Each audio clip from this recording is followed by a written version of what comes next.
Short while ago, I was lucky enough to visit Norway via a Norwegian cruise on the last ocean liner in the world, which is the Queen Mary 2, which is also a luxury cruise ship. But we're really going to be focusing a little bit more on the 4 Norwegian ports that we visited in this video. However, if you'd like to see a full tour of the Queen Mary, please look at my other videos. I also have tours of the Queen Anne and vlogs about daily life on board the Cunard Queen Anne cruise ship as well, which is also a luxury cruise ship. I will show you some of the elements of onboard life in this video, but really we are focusing on Norway.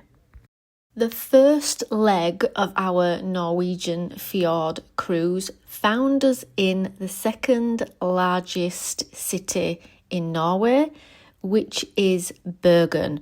But we wanted to make sure that we had a spot of breakfast and definitely some coffee before we went venturing. So we had a little bit of breakfast in our cabin, then we had a coffee, because tea always comes first if you're English, but a coffee and then even an iced coffee whilst we actually waited for the ship to dock, and then it was time to be on our way. Getting off the ship in Bergen, I was pleasantly surprised by the style of buildings and architecture. It's one of the main things that I really enjoy when I visit a new country, and this was my first time ever visiting Norway. I would definitely go back, and in fact I found myself quite shocked as I had uncovered or unlocked a new love of colder climates. Being from England myself, I usually like to escape the cold, blustery climates, but I've decided that actually when you go up a level and it's even colder, it often brings with it a kind of calm weather, which isn't quite as horrible and mediocre as the UK climate. So I have actually, from visiting Norway, unlocked a new love of cold climates. And actually in our most recent cruise that we did on the Queen Anne, where we went to the Arctic Circle going to Iceland, I absolutely loved it. It is definitely a new love of mine. I was also quite interested walking around Bergen, which is, as I mentioned, classed as the second largest city in Norway. I was quite shocked that, to myself from the UK, it seemed like quite a small city, but because Norway is so underpopulated, it didn't actually feel that big. But that just goes to show about the population sizes and how we perceive things from a different mindset. Where I am walking now is actually through the main fish market in the port or harbour area, and this was the only portion of the day where it did rain a little bit, as mainly it was quite nice weather the whole time we were there. Again, perhaps because it is colder, in general you don't get much of the drizzle like you do back home in England. My mum and I really enjoyed the difference in the architecture, that some of it was obviously stone, some brick and some wood. And we were really enjoying all the cobbled streets. As being from Yorkshire ourselves, we have plenty of cobbled streets. We're not a stranger to cobbled streets, and it is a nice little quirk that we really love. We actually spent about 7 hours just walking around Bergen this day and exploring, and we did truly love it. We were told by a local that there was a ski lift that you could get to go up into the mountainside, but we'd already at this point spent a long time walking around. We were reluctant to actually look for somewhere to eat because we'd obviously had our breakfast and we did get free food included as part of our Norwegian fjord cruise, which I do actually think is a really good way to see Norway in particular, because with the roads being quite small and cut off A cruise ship is quite a more accessible, easy way to get to see several places in one trip, especially the Cunard ships, which I have mentioned are highly more sustainable than some of the others. We decided just to go for a third coffee, which is not something that we normally do. We normally have a maximum of 2 coffees a day, but we wanted to try a local Norwegian coffee, even though we didn't really want to try the food at this point. I do really enjoy trying local delicacies, but because we were still quite full and all our food was included, and we knew the second we got back on board we could have more food, that wasn't something we were going to pay for, because like I said, we had heard that it was very expensive. However, we were pleasantly surprised to find out that the coffee was only around £5, so that's about $6 or $7. That is probably only a tiny little bit more than the UK, and I did discover on the recent trip that it's also about the same as Iceland. So having spent a lovely day exploring Bergen, we sailed away looking at all the lovely, isolated and peaceful homes that they have in Norway, and on to our next port whilst we rested our aching feet.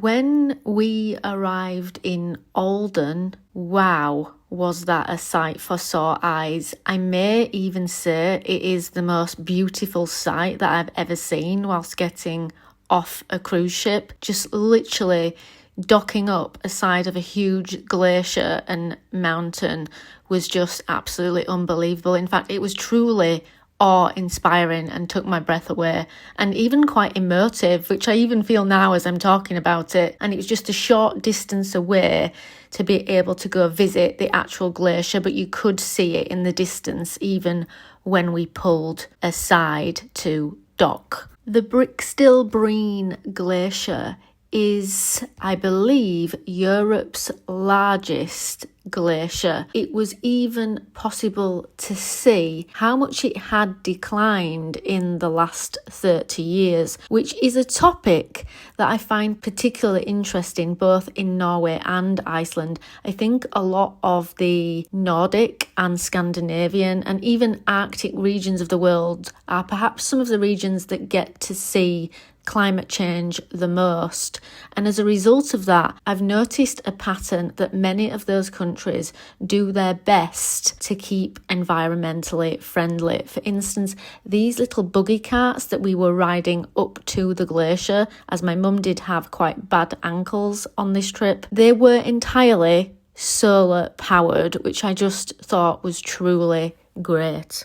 It's nice to try and see the beauty that the world has to offer and all the different environments without actually doing it damage whilst you are seeing it. For instance, this is the glacier now, but here is an image on the right that is a picture that is from 30 years ago. 30 years ago, the glacier was so stable that climbers and hikers were allowed to climb up it with the appropriate equipment. However, now, because it is so declined and unstable, it is too dangerous to climb, and obviously there is only about a quarter of it left, and that has declined to that extent in just 30 years from climate change.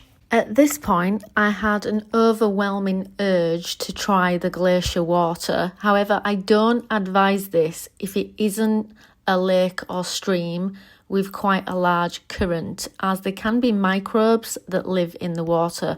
However, here it was safe to do so, but always perhaps ask a local or a guide whether it is actually safe to drink. I have to say, it did actually taste like the best water I had ever tried in my life, better than any Fiji water from across the other side of the world. Not to say that I wouldn't love to go to Fiji and also try their water, but just on the side of the world where it is appropriate rather than having it shipped across to the other side of the world. Hence the carbon emissions, etc. Very quickly, while I have mentioned climate change and global warming and all that jazz, I will quickly add, for any little smark Alec watching or listening, a regular comment that I get is, well, what about travelling? Doesn't that cause carbon emissions? I've done quite a few videos about this. Of course it does, any travel does, but there are ways to offset it, and you can lead an environmentally friendly lifestyle. For instance, I try to be as zero waste as possible, which definitely keeps my carbon footprint to an absolute minimum. So I would definitely say that my carbon footprint is far below any average carbon emissions by an average member of society. But we'll move on from that. And having visited the glacier, we then started to return to the bottom of the mountain area where it was, which was the main accessible point from the sea where we were obviously coming from on board the ship. And we decided to stop and have a last little coffee, as there was a lovely quaint little coffee shop at the back of the track or trail that had gone up to the glacier. But first we sat back and enjoyed our lovely little buggy ride to the bottom where the coffee shop was. It was about maybe a 2 to 3 mile hike to the top. You definitely had to walk the last half a mile anyway, but like I mentioned, my mum had a very bad ankle, otherwise we would have walked the entire way. I am an avid hiker and walker, and if I had have come perhaps with my partner or my mum's ankles hadn't have been so bad, we would have definitely walked. But having given that she walked around for 7 hours only a couple of days ago in Bergen, her ankles were quite sore. We enjoyed a lovely coffee, which we really thought were quite creamy in Norway and very, very enjoyable. I think my mum actually had a hot chocolate, but then we were back on board to rest our aching feet once more before arriving in Ålesund bright and early the next day.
And then the sun quickly came out for us again as we sailed along to our final port of Stavanger, which was quite possibly our favourite town.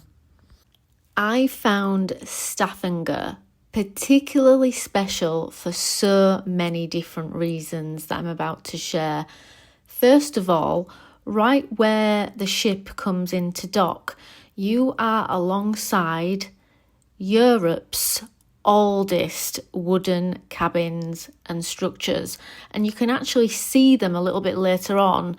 And as we're walking in and out of all the winding little lanes and cobbled streets, you can actually see the ship down most of the streets because the ship looks so ginormous at the side of the small little town and the structures.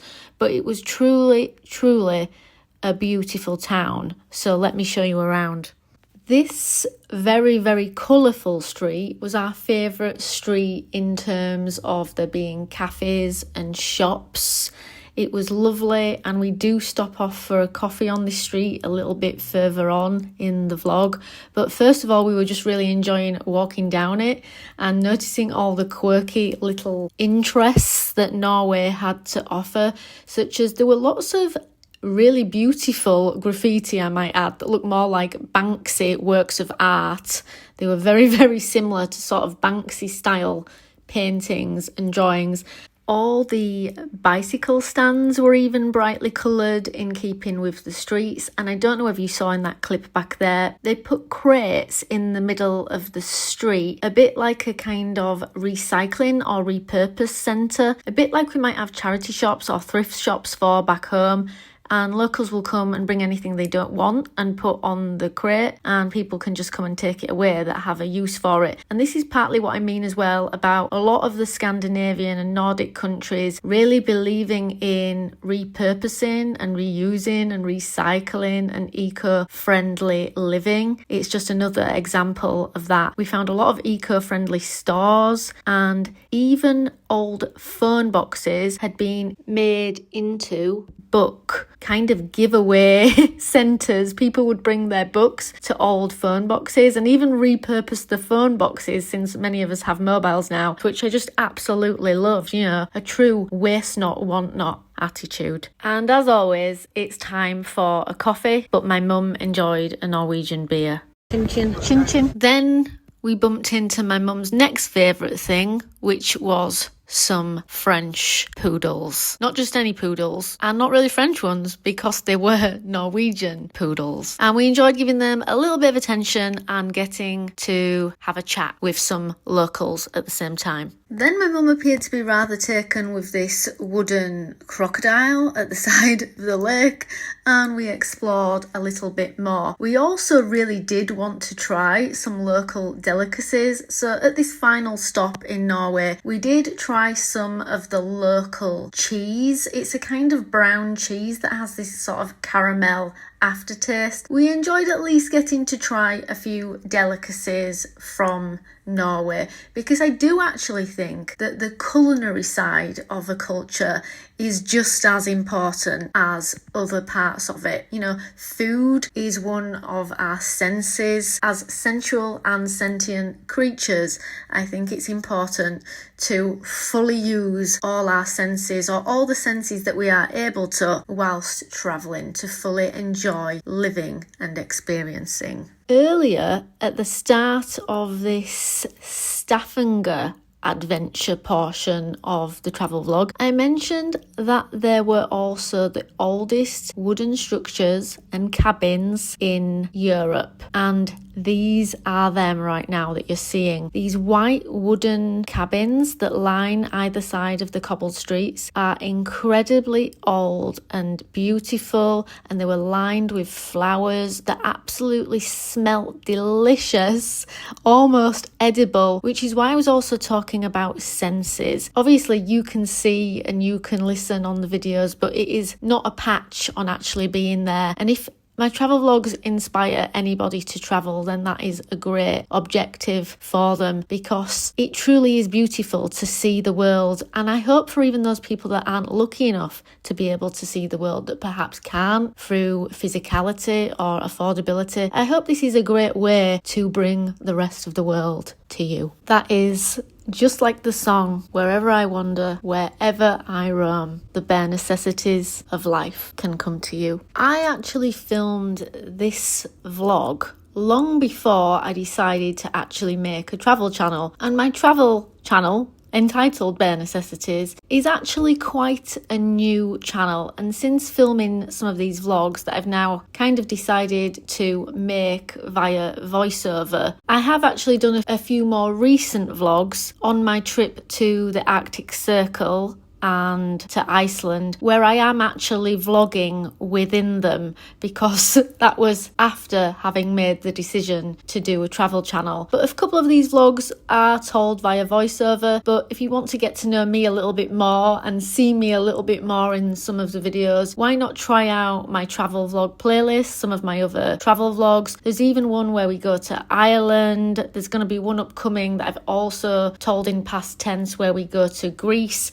But in general, there is a lot more to come this year and onwards that will be told in present tense and on camera whilst we're actually there and travelling. And with that, we set sail for our grand sail away from Norway back home, but it will definitely not be the last time that we visit Norway. And I really do think that a Norwegian fjord cruise is a really lovely way to visit Norway and get to see a variety of places. Why not check out some of my other cruise videos? As I mentioned, I do have a few cruise videos as well as regular travel vlogs. We have cruise vlogs as well and tours of ships, and hopefully I'll see you in the next one. Here's a little outfit of the day on board a cruise ship montage to finish with.